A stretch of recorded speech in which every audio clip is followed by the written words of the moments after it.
Hello everybody and welcome back to the channel. Today we're going to be taking a look at the very first episode of my December 2023 Advent calendar. Today we're going to be building a beautiful little gazebo that you see behind me, which doubles as a 2-tall flower farm. So we can go ahead and take a look at this build.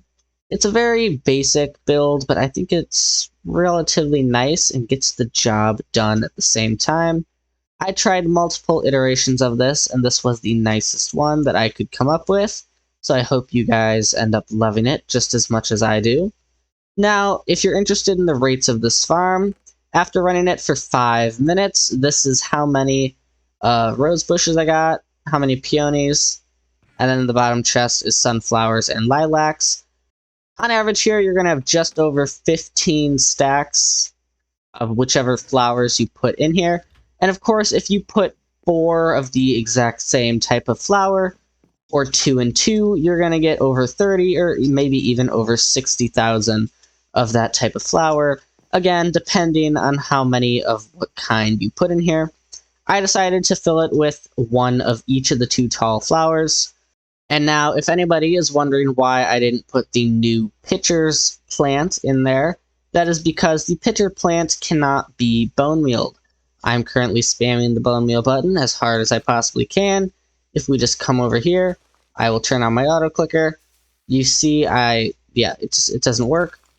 So that is why the pitcher's plant is not in this farm, because you cannot actually bone meal that. Now, if you're wondering how this farm works, in order to turn it on, you come up to the roof, you flick this lever, and it activates this observer clock. Hidden behind these beams is a piston. When you activate the lever, the piston pushes these 2 observer faces together, and those power all 4 of these dispensers. And then, of course, to turn it off, you just come back up here and flick the lever into the off position. Now, I know having the lever on the roof might not be the most practical, but I did try multiple different ways of hiding it, and unfortunately, there was no easy way to make it symmetrical and hidden and look nice all at the same time without, making you need to go up to the roof or underground. So I just ended up going ahead and hiding it away on the roof. It was the easiest way of doing it. You don't notice it from the ground, and it shouldn't be that hard to get up here, especially if you have elytra. If not, you can add some sort of a ladder somewhere instead of one of these entrances. But without any further ado, let's go ahead and take a look at the material list for today's build. Now, for those of you who are interested in this build, this is the material list I used for the build. So why don't you go ahead and pause the video now, collect all the resources, and then come back once you have all the resources ready. Alright everybody, so once you've found the spot that you want to build up your 2-tall flower farm gazebo, it is time to go ahead and start construction.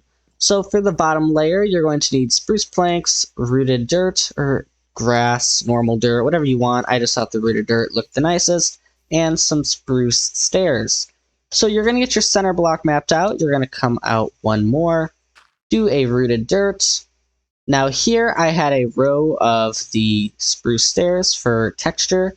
Then I had 1, 2, and 3 more spruce planks, and then a spruce stair. Now I had 3 spruce stairs on each side, so we're just going to go ahead and fill this in like so, 3 wide. Of course, these blocks don't necessarily matter because they're going to get covered up, but this is going to be your little center area. This was our center block, so again, you're going to want to come out just a little bit in each direction, because that is where the dirt is going to sit. This is your center. So now we can fill this in, so we have the center 3 by 3. And then out from your dirt on each side, you can just go ahead and set up exactly what we did over there on each and every one.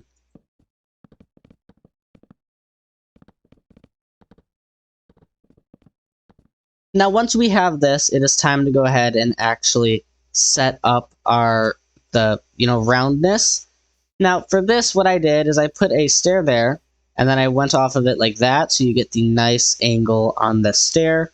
Otherwise, you would just have a stair like this, but by doing it this way, you get that chunk of the block removed, and I think it adds some nice extra detail.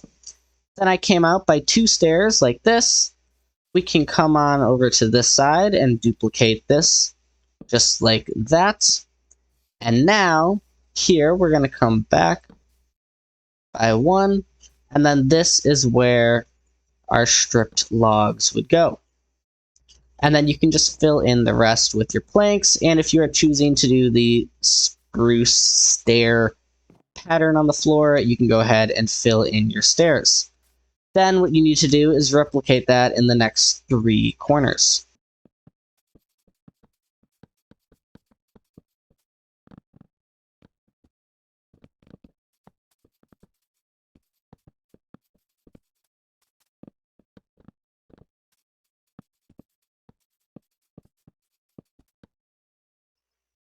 Alright, now that you have the next 3 corners finished, we can move on to the next layer.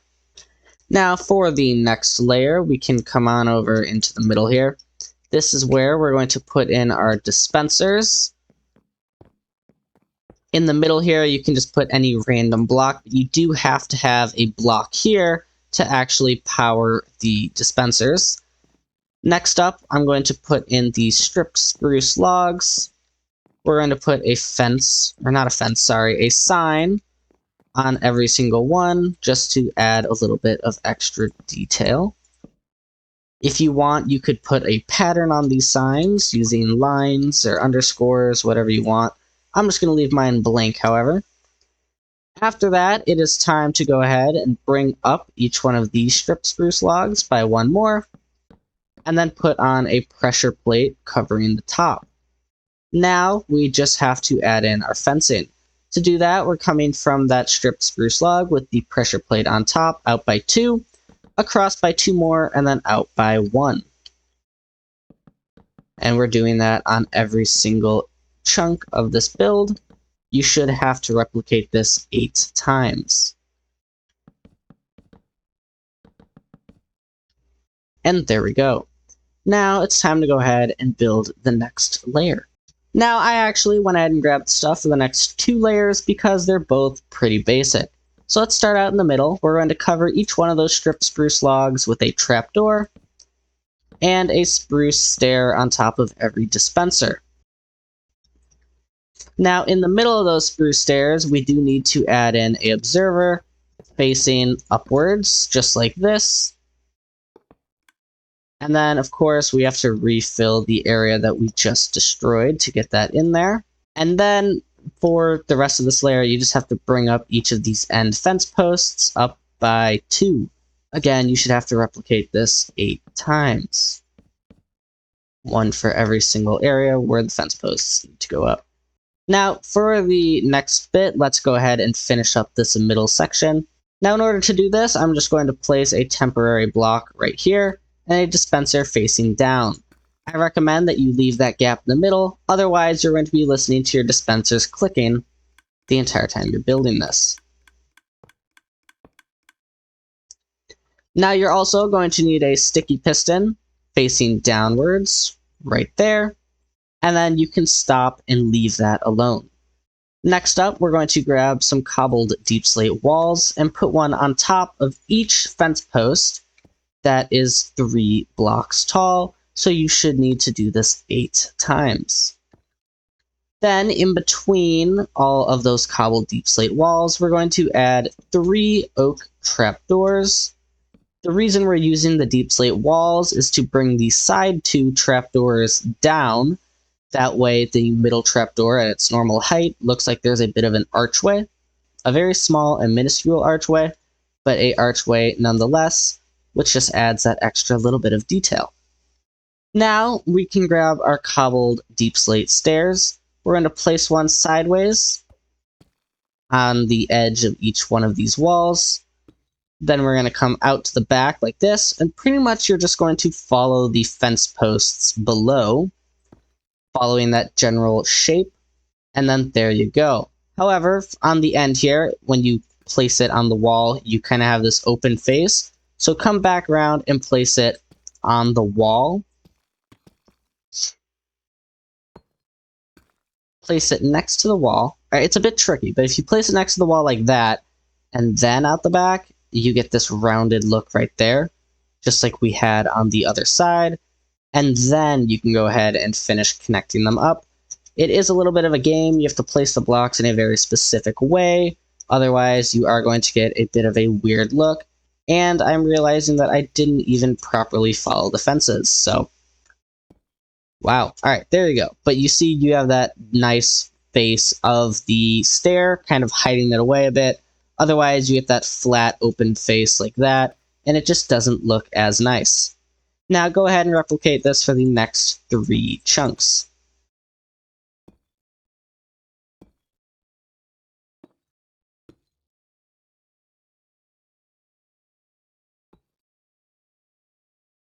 Alright, so now that you have all of that done, in the middle, I kind of forgot, let's just real quickly add in 2 spruce trapdoors, covering up the observers just like so, giving you that nice wooden finish. Don't worry about the piston, there we are going to have spruce beams coming all the way out. However, the rest of the roof isn't quite there yet, so we can't put the beams in just yet. Now, on top of every single one of your cobbled deep slate walls, we're going to place a gray carpet.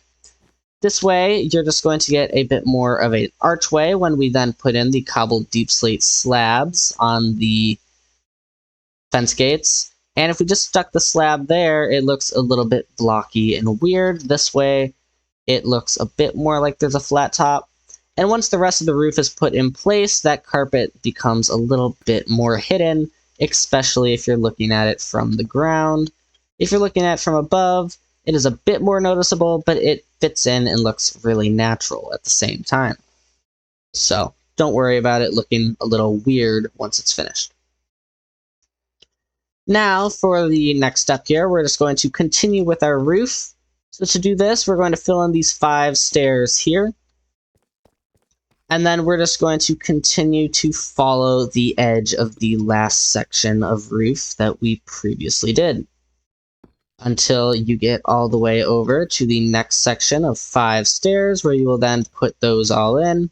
And then you're just going to go around and complete the rest of the layer.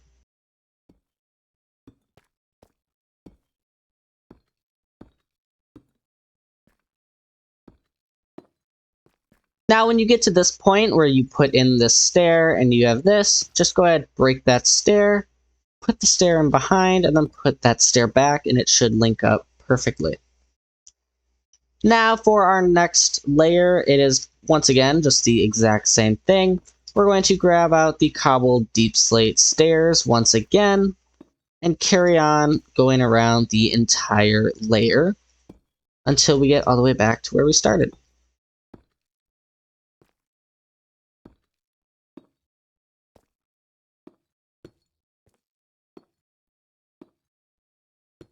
Then again, when you get to this point and you have that weird shape, break out that first stair you placed, and just do that to get the shape in perfectly.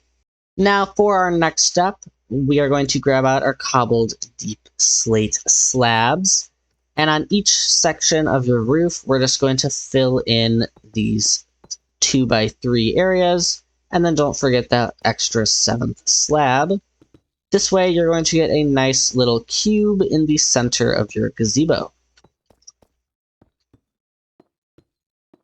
Just like this, you're going to have that center 3x3.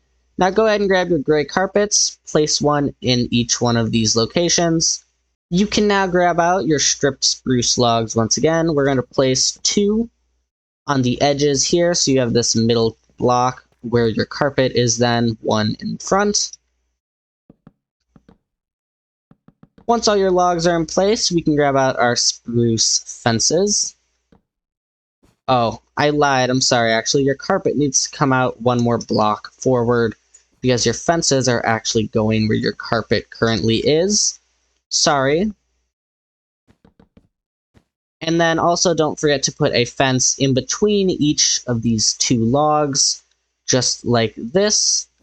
That way it gives it a much more rounded look, especially from the bottom. Now here we're going to go ahead and finish out the roof. So of course, if you would like, you can go ahead and fill all of these in.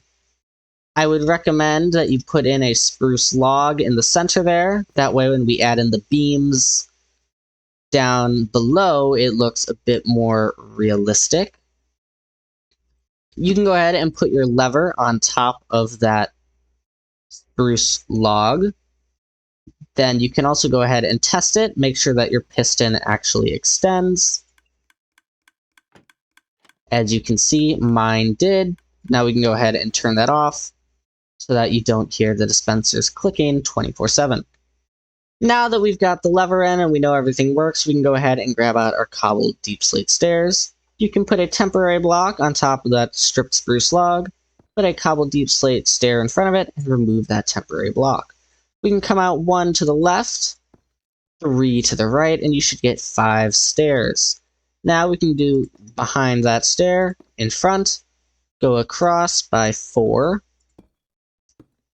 behind, in front, again, go across by 4, behind, in front, and for the final time, go across by 4. Now here, break that first stair, put one there, and then put that stair back. Now you should have this shape. You can go ahead and place a temporary block there, put a stair next to it, and remove the temporary block. Fill in those 3 stairs, go behind it here, put one in front, making sure that they connect. 2 more, go behind, and then go in front. Do 2 more, behind, in front, and then 1, 2. Break this stair, put that stair behind, and go in front. Now here, we're going to go ahead and just need 4 stairs. So you can just put down a temporary block, put in 2 stairs, remove that temporary block, put a temporary block there, 1 stair, 2 stair, remove the temporary block, and you're going to end up with this. Now here, we're going to put in 2 cobbled deep slate slabs, or just a solid block, whatever you want to use. And now here, I'm going to add a cobbled deep slate wall to give it a nice point. Now you can come inside here where your lever is and put a lantern at the top in the center. This way from the ground it is nicely illuminated and lit up. Now let's come on down to the main level and finish up the build. From that piston in each direction we're going to come out with 5 logs. 1, 2, 3, 4, 5. And finally 1, 2, 3, 4, 5. Now we're going to grab our final 4 lanterns and put one in the center of each one of those pillars that we just added. Just like so. And now when it's nighttime, this build will fully be glowing. Now you can go ahead and grab your 2 tall flowers, place them in on your rooted dirt, and your farm is all good to go. Now you just have to go ahead and fill your dispensers up with bone meal.